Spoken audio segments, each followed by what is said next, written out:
Whew. All right.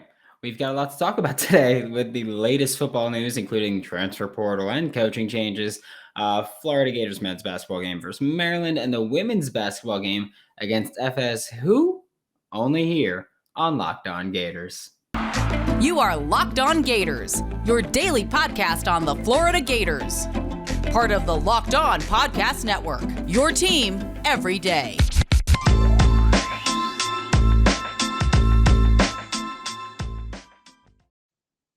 Hello, and welcome back to another episode of Locked On Gators, part of the Locked On Podcast Network, your team every day. Thanks for making Locked On Gators your first listen of the day. We are available daily and free wherever you listen to podcasts. Today's episode is brought to you by Sonos. Sonos is the official sponsor of ESPN College Football. Go to Sonos.com to learn more. Happy Monday. I am Brandon Olson. You can find me on Twitter at WNS_Brandon. I'm also the founder of WholeNineSports.com, and we are going to get right into this one.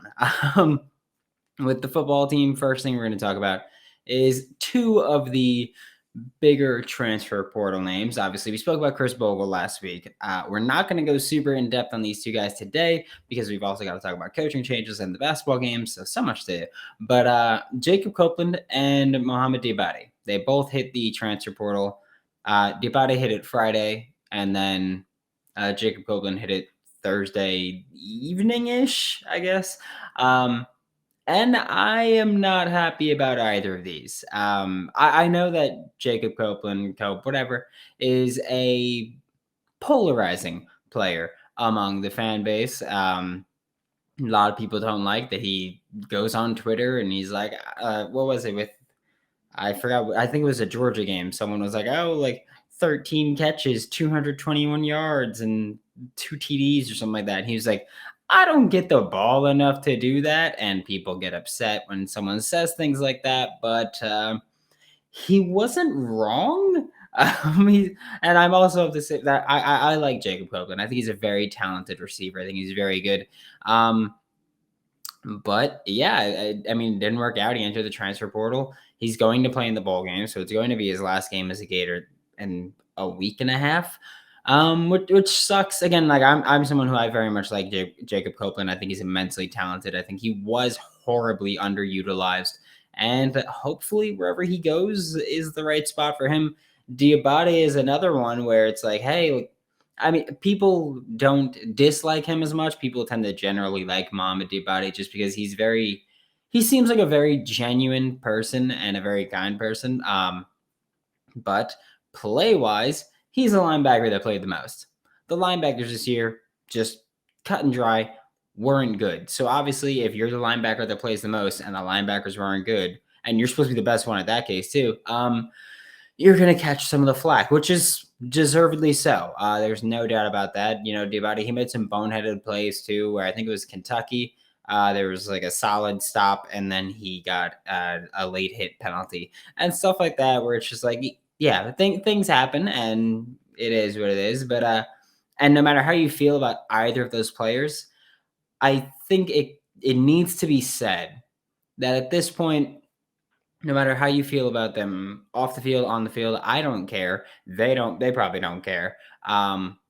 But the Florida Gators are losing their leading receiver in Jacob Copeland and their leading tackler in Diabate. So it's rough to lose because, again, you could talk about talent, whatever. They were the most productive at their position. So when you look at it that way, it's like, well, that sucks to lose the most productive players to your position. And even talking about Diabate, where it's like, who cares? Linebackers suck. He was still usually the best one this year. Tyron Hopper kind of overtook him later in the season, but Diabate was usually the best linebacker on the field. So yeah, not great, but we still lost our best one. So that sucks. There's a lot of change happening. Of course, again, at the coaching staff. This one's going to be a little quicker. Starting off with Andrew Burkett. He got named, well, I'm recording this Sunday night. So a few hours ago, Andrew Burkett got named the Director of Research and Evaluation. I don't know exactly what that role is going to entail with Florida, but he was with Billy Napier at Louisiana. He is on the support staff, so he's dipping into that $5 million. He's not going to be part of the $7.5 million, I believe.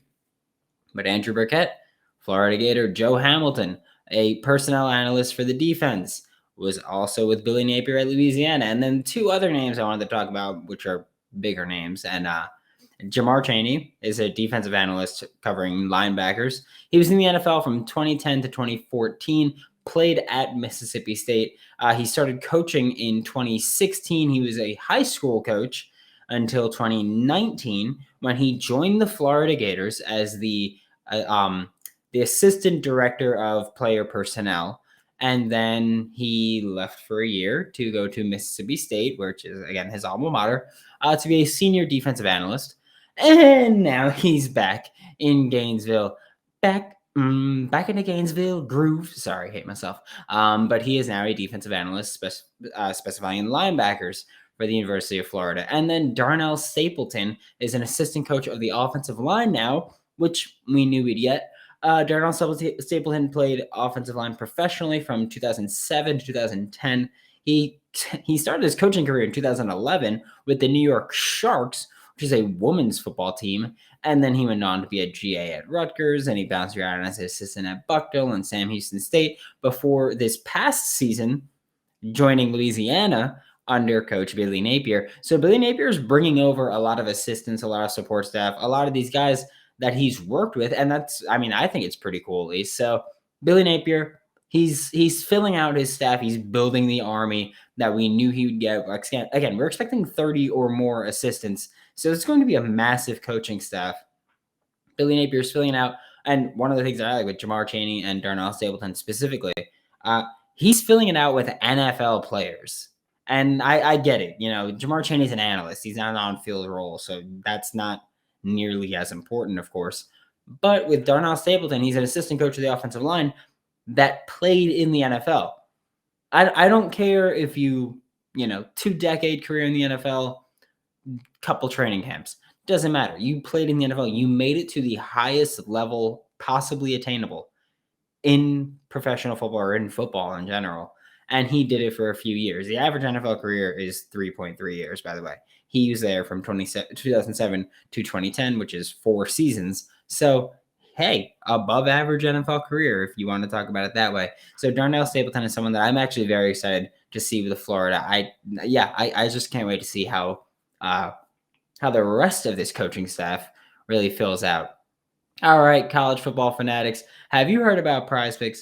PrizePicks is daily fantasy made easy. I love it, and I know you will too. PrizePicks offers every sport you can think of. I'm talking NFL, college football, bowl games, people. Bowl games. Get your paper. NBA, college basketball, MLB, soccer, MMA, and more. PrizePicks offers more college football props than anyone in the world and offers all the star players of the Power 5. Like, hey, Jacob Copeland won last time as a Gator, if you want to do that. And some players you might not have heard of, like Bryant Koback. Toledo plays Middle Tennessee State this Friday. Go nuts. Go crazy. I don't care. It's your money. So, PrizePicks allows mixed sport entries. You can take the over on Jacob Copeland receptions, whatever, with the under on Colin Castleton rebounds. Sure, go ahead. In the same entry. Don't hesitate. Check out prizepicks.com or go to the App Store and download the app today. PrizePicks is daily fantasy made easy. Now, talking about this basketball game, I'm just going to tell you, I usually do like preps, like I'll take like bullet points or whatever. I didn't do that for this one because I was actually at the game this time. So that was really cool to be able to be in the Barclays Center in the press box watching that. So that was dope. It was weirdly, it felt like an away game. Obviously, it's not a home game. It is supposed to be a neutral site, but it felt like an away game. There were a lot of Gators fans.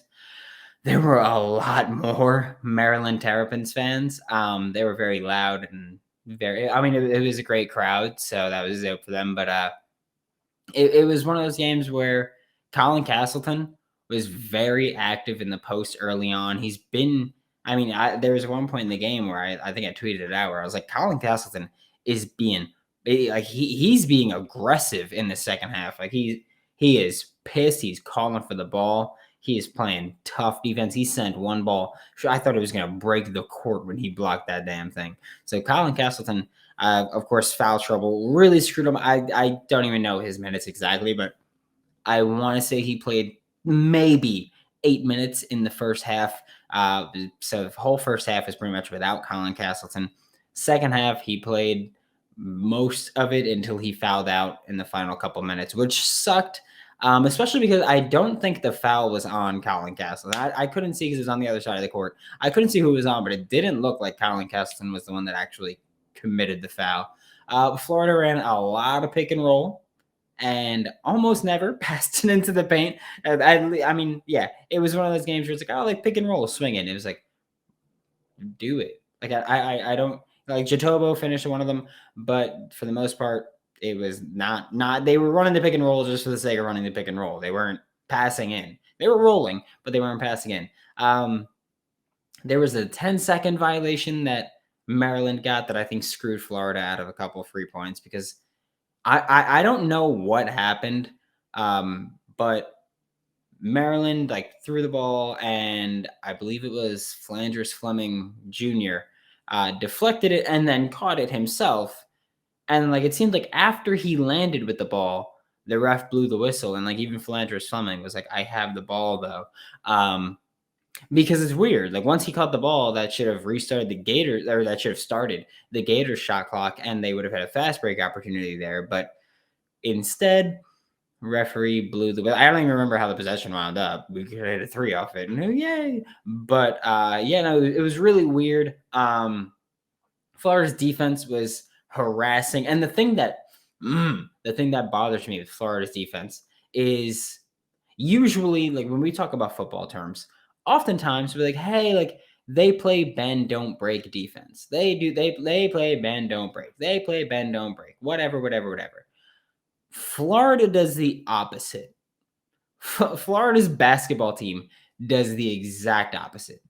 They either suffocate you and force a turnover, or they foul you to give you free points, or you get an open shot out of it. It's very frustrating that they are the opposite of bend don't break. They are literally you're shut down or you're getting free points. That's unacceptable. Like you look at I don't know the number off the top of my head, but Maryland shot a pretty high shooting percentage against Florida. It was turnover, or which by the way, Florida was forcing turnovers but not converting on any of them. But it was turnover or it was points for Maryland, and it was incredibly frustrating. Maryland, I thought, was playing very physical in the first half, especially offensively, off ball. I felt like there were a lot of push-offs that just like didn't get called. Maryland got called for 2 fouls in the first half, and then not even 4 minutes into the second half, they had they had 4 fouls in that half. The officiating was just like inconsistent. I'm not the type to be like, wow, the refs blew the game, because while the refs were bad, I acknowledge they were bad. And I acknowledge in a close game, if you say the refs are bad, you can usually say, well, hey, if it's a better officiated game, maybe it's a different result. So I acknowledge that. But Florida, your shot selection. I don't know how to put it other than what the hell is going through your mind when you are on offense. Flanders Fleming Jr., phenomenal game for everything except shot selection. Rebounding, I believe he led the team in rebounding. Assists, I believe he led the team in assists or was tied for the lead in assists. And then, defense, he was balling out there defensively. But offensively, what the hell was his shot selection? He got bailed out, by the way, on the second 3-point attempt. I don't believe he got fouled. From my angle, I don't think he got fouled, but he got the whistle and he got the free throws, or 2 of the 3 free throws. But yeah, I mean, it was like, what? I don't know what is going on. Specifically, Flanders Fleming Jr. especially drives me bonkers. He is just so high ceiling, high floor in like back-to-back plays that it's ridiculous to me. Brandon McKissick is maybe my favorite transfer in any sport ever. He's just so awesome. He's just high motor, going through it incessantly. I loved him.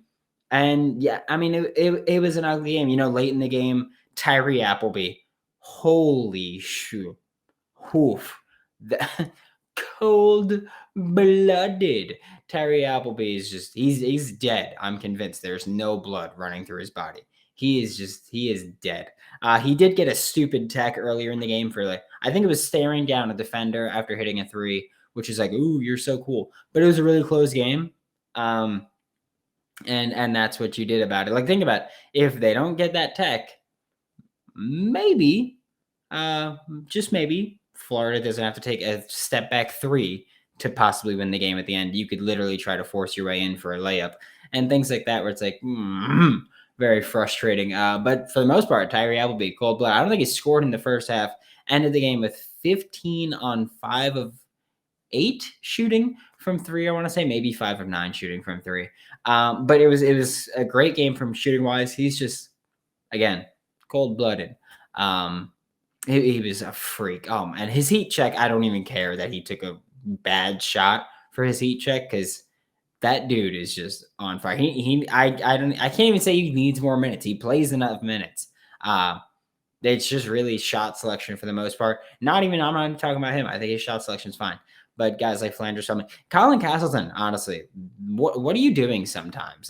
I get it. You're the post guy. You can score in the post. Good for you. You can work around. You can do spins and up and unders and fadeaways and hooks, and you're so cool. But sometimes you just gotta rein it in, man. It was just bad. Florida lost 70-68. They are off until Saturday, which is great. They take on South Florida. Again, this is their third game in 7 days. So getting this 5-day stretch to just relax and practice and do whatever, and then play on Saturday is hopefully going to be very big for the Gators basketball team. Hopefully they can clean things up. Let's talk for a minute about kicking things up a notch for the big game. The grand stage, the Super Bowl. Super Bowl 56 at SoFi Stadium is less than 100 days away, and On Location, the official hospitality partner of the NFL, is the only place to score a once-in-a-lifetime Super Bowl ticket and experience package to the big game. Select your exact seats and choose from elite experiences featuring an exclusive pregame celebration with college stars turned NFL legends Troy Aikman, Marcus Allen, Tim Brown, and many more, plus accommodations at 5-star LA hotels and food by the great Wolfgang Puck. Visit onlocationexp.com/SB56 for more information, or search Super Bowl On Location. That's onlocationexp.com/SB56, or search Super Bowl On Location for more information. Have y'all tried Built Bar Puffs? Because if you haven't, you're making poor choices. I could tell you that, because they are so damn good. Just being completely honest with you. So good. And Built Bar is the best protein bar on the market. If you're trying to eat clean, but you've got a sweet tooth like moi, that's no longer a problem, especially with Built Bar Puffs. Built Bar is your low-calorie, low-sugar, high-protein, and most importantly, high-fiber solution. You can even enjoy it if you're keto. Remember to use promo code LOCKED15 to get 15% off of your next order. That is LOCKED, LOCKED 15 to get 15% off of your next order at Built or BuiltBar.com. And again, don't miss out the Ruby chocolate. Just try Ruby chocolate Built Bar Puffs. I promise you, it's so good. Now, looking at the women's basketball game against Florida State, Florida Gators women's basketball team improved to 9-3 with the win, so that was big. They won 69-55. So it was this game gave me an aneurysm. I'm sorry. It was a big win, decisive win, blowout win, really. But it was such a bizarro game, because even I think it was Thursday's episode of Locked On Gators when I spoke about the Florida Gators women's basketball team, and I was like, Lavender Briggs, Kiki Smith, and Jordan Merritt are the OKC Big Three. And the entire, I said that this is the first game they've played since then, and they all did not perform as well as they usually. I said it, and they were just like, oh, really? We suck now. So Lavender Briggs and Kiki Smith combined for 6 of 26 shooting, which is just so awful. That's really bad. That is what I shoot at the park, and I suck at shooting. I like shot selection wise, I'm like the men's basketball team. That's just how it is. I'm sorry to tell you that. But yeah, Lavender Briggs and Kiki Smith shot combined 6 for 26 shooting, scored just 15 points, which, by the way, if they didn't score a single point, Florida only would have lost this game by 1. I feel like that's saying a lot if your 2-star players play horribly and you win the game by 14. They also combined for 12 rebounds and 4 assists. And then Jordan Merritt, who is the James Harden of the bunch, because of course she comes off the bench. She's a great scorer. Not a great scorer against Florida State. Quiet game, 7 points on 3 of 6 shooting though. So it's not like she was. I believe Lavender Briggs was 2 for 13, and then Kiki Smith was 3 for 13. So no, it's not the same. Jordan Merritt just didn't shoot as much, which is fine because you look at Emanuele de Oliveira. Huge game. Absolutely monster game. 16 points on 4 of 7 shooting to go with 6 rebounds. She led the team in scoring. Just a huge game. Flora Tunders also had 6 rebounds, which isn't amazing, but hey. And I believe 2 points. So yeah, I mean, it's a good game. Nina Rickards, shooting percentage wise, an atrocious game. Nina Rickard shot just 1 for 7, but she did have 8 rebounds, which is still insane to me that she has games where she does that, and she's like 5'8". So I mean, that's just dope. That's insane to me, at least, to be like, hey, yeah, one of the smallest people on the team, she's out here doing it. She's out here on the boards. So that's just one of those things. It's like, hey, it's cool. Nothing really insane of value that I can give with that, but hey, it's cool to talk about that she got the 8 rebounds. She's one of the smallest people on the court. Zippy Broughton brought in the juice off the I hate myself. Zippy Broughton brought in the juice off the bench with 11 points on 5 of 8 shooting. It was, again, like I said, it's a bizarro game. None of your stars showed up. You have 3 people that I'm like, hey, like they're the stars: Lavender Briggs, Kiki Smith, and Jordan Merritt.